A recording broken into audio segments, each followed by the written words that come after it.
ഇന്നത്തെ ക്ലാസ്സിൽ നമ്മൾ പഠിക്കാൻ പോകുന്നത് ബേസിക് സബ്ട്രാക്ടേഴ്സിനെ കുറിച്ചാണ്. A basic subtractor is a digital circuit designed to perform binary subtraction with two common types, the half subtractor and the full subtractor.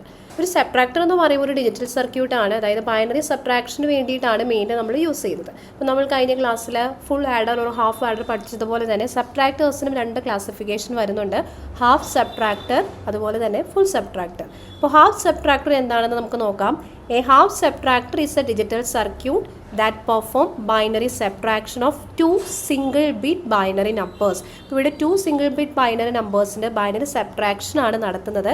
It has two input A and B and two outputs difference and borrow. ഇവിടെ രണ്ട് input വരുന്നു A B, അതുപോലെ തന്നെ രണ്ട് ഔട്ട്പുട്ടും വരുന്നുണ്ട് difference and borrow. ഇതാണ് ഇതിൻ്റെ ഒരു ബ്ലോക്ക് ഡയഗ്രം എന്ന് പറയുന്നത്. അടുത്തതായിട്ട് നമുക്കിതിൻ്റെ ട്രൂത്ത് ടേബിൾ പരിചയപ്പെടാം. ഹാഫ് സബ്ട്രാക്ടറിൻ്റെ ട്രൂത്ത് ടേബിൾ ഇതാണ്. അപ്പോൾ അതായത് നമ്മൾ നോർമൽ എഴുതുന്നത് പോലെ തന്നെ 0 0 0 1 1 0 1 1. അപ്പോൾ ഇതിൻ്റെ ഡിഫറൻസ് എഴുതുക 0 -0 0 0 1 1 1 0 1 1 1 0. ഇതിൻ്റെ ബോറോ വരുന്ന കേസ് നമുക്ക് അറിയാവുന്നതാണ്. 0 1 വരുമ്പോൾ 1 അവിടെ ബോറോ ചെയ്യുന്നുണ്ട്. അപ്പോൾ ആകെ ഒരു കേസിൽ മാത്രമാണ് ബോറോ വരുന്നത്. പിന്നെ നമുക്ക് എന്ത് ചെയ്യണം, ഇതിൻ്റെ ഒരു ലോജിക്കൽ സർക്യൂട്ട് വരയ്ക്കണം. അപ്പോൾ ലോജിക്കൽ സർക്യൂട്ട് വരയ്ക്കണമെങ്കിൽ എന്തായാലും ഇക്വേഷൻ എന്താണെന്ന് അറിഞ്ഞിരിക്കണം. അപ്പോൾ ഇവിടെ ഡിഫറൻസ് എടുത്തു കഴിഞ്ഞാൽ 0 1 1 0 ആണ് നമുക്ക് ഔട്ട്പുട്ടായിട്ട് കിട്ടിയത്. അതായത് നമ്മൾ നേരത്തെ പഠിച്ചു കഴിഞ്ഞാൽ എക്സോർ ഗേറ്റിൻ്റെ ഔട്ട്പുട്ടിന് ഈക്വൽ ആണ്. നിങ്ങൾ കഴിഞ്ഞ ക്ലാസ്സുകളോ അല്ലെങ്കിൽ നമ്മുടെ കയ്യിലുള്ള നോട്ട്സ് ഷെയർ ചെയ്ത് ചെക്ക് ചെയ്താൽ മതി. അപ്പോൾ 0 1 1 0 എന്ന് പറയുമ്പോൾ എക്സോർ ഗേറ്റിൻ്റെ ഔട്ട്പുട്ടിന് സിമിലർ ആണ്. അപ്പോൾ നമുക്ക് എന്ത് എഴുതാം, difference D equal to A xor B. അപ്പോൾ നമുക്കൊരു എക്സോർ ഗേറ്റ് ഉപയോഗിച്ച് ഡിഫറൻസിനെ നമുക്ക് എന്ത് ചെയ്യാം, ലോജിക്കൽ സർക്യൂട്ട് വെച്ച് ഇംപ്ലിമെൻറ്റ് ചെയ്യാം. ഇനി അടുത്തത് ബോറോ വരുമ്പോൾ 0 1 0 0. അപ്പോൾ ഇവിടെ ഒരു കേസിൽ മാത്രമാണ് 1 വരുന്നത്. അപ്പോൾ നമുക്ക് ഈ 1 കിട്ടണമെങ്കിൽ നമ്മൾ എന്ത് ചെയ്യാം, ഒരു ആൻഡ് ഗേറ്റ് ഓപ്പറേഷൻ കൊടുത്താൽ നമുക്ക് 1 കിട്ടാം. അപ്പോൾ ഇവിടെ ആൻഡ് ഗേറ്റ് കൊടുക്കുമ്പോൾ എ കോംപ്ലിമെൻറ്റ് ഡോട്ട് ബി വന്നാലായിരിക്കും നമുക്ക് ഇവിടെ ഒരു 1 വരുന്നത്, അല്ലേ? അതായത് ഇവിടെ എയുടെ വാല്യൂ 0 ആണ്, ബിയുടെ വാല്യൂ 1 ആണ്.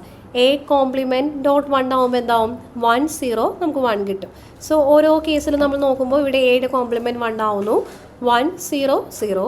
ദെൻ കോംപ്ലിമെൻറ്റ് എടുക്കുമ്പോൾ എയുടെ കോംപ്ലിമെൻറ്റ് 0 ആണ്, 0.0 0. then again a complement 0 ആകുന്നു, 0.1 0. എ കോംപ്ലിമെൻറ്റ് ഡോട്ട് ബി ചെയ്ത് കഴിഞ്ഞാൽ ബോറോയും നമുക്ക് കിട്ടും. അപ്പോൾ ഡിഫറൻസ് നമുക്ക് മനസ്സിലായി, ബോറോയും നമുക്ക് മനസ്സിലായി. ഇനി ഇതിൻ്റെ ലോജിക്കൽ സർക്യൂട്ട് വരയ്ക്കാം, ഈസി ആണ്. അതായത് എ ബി എന്ന് പറയുന്ന ഡിഫറൻസ് നമുക്ക് എക്സോർ ഗേറ്റ് ഉപയോഗിച്ച് ഇംപ്ലിമെൻറ്റ് ചെയ്യാം. സോ എ ഇൻപുട്ടായിട്ട് കൊടുക്കുന്നു, ബിയും ഇൻപുട്ടായിട്ട് കൊടുക്കുന്നു, ഡി ആണ് നമുക്ക് ഔട്ട്പുട്ടായിട്ട് ലഭിക്കുന്നത്. അടുത്തത് ബോറോ എന്ന് പറയുന്നത് എന്താ, എ കോംപ്ലിമെൻറ്റ് ഡോട്ട് ബി ആണ്. സോ എ കോംപ്ലിമെൻറ്റ് കിട്ടുന്നതിന് വേണ്ടി ഒരു ഇൻവെർട്ടർ ഗേറ്റ് കൊടുത്തു. So A compliment dot B and ഗേറ്റിലേക്ക് കൊടുക്കുമ്പോൾ നമുക്ക് കിട്ടുന്നതാണ് എന്ത്, ബോറോ. സോ ഹാഫ് സബ്ട്രാക്ടർ നിങ്ങൾക്ക് മനസ്സിലായെന്ന് വിശ്വസിക്കുന്നു. നിങ്ങൾ ഡൗട്ട്സ് ഉണ്ടെങ്കിൽ താഴെ ചോദിക്കാം.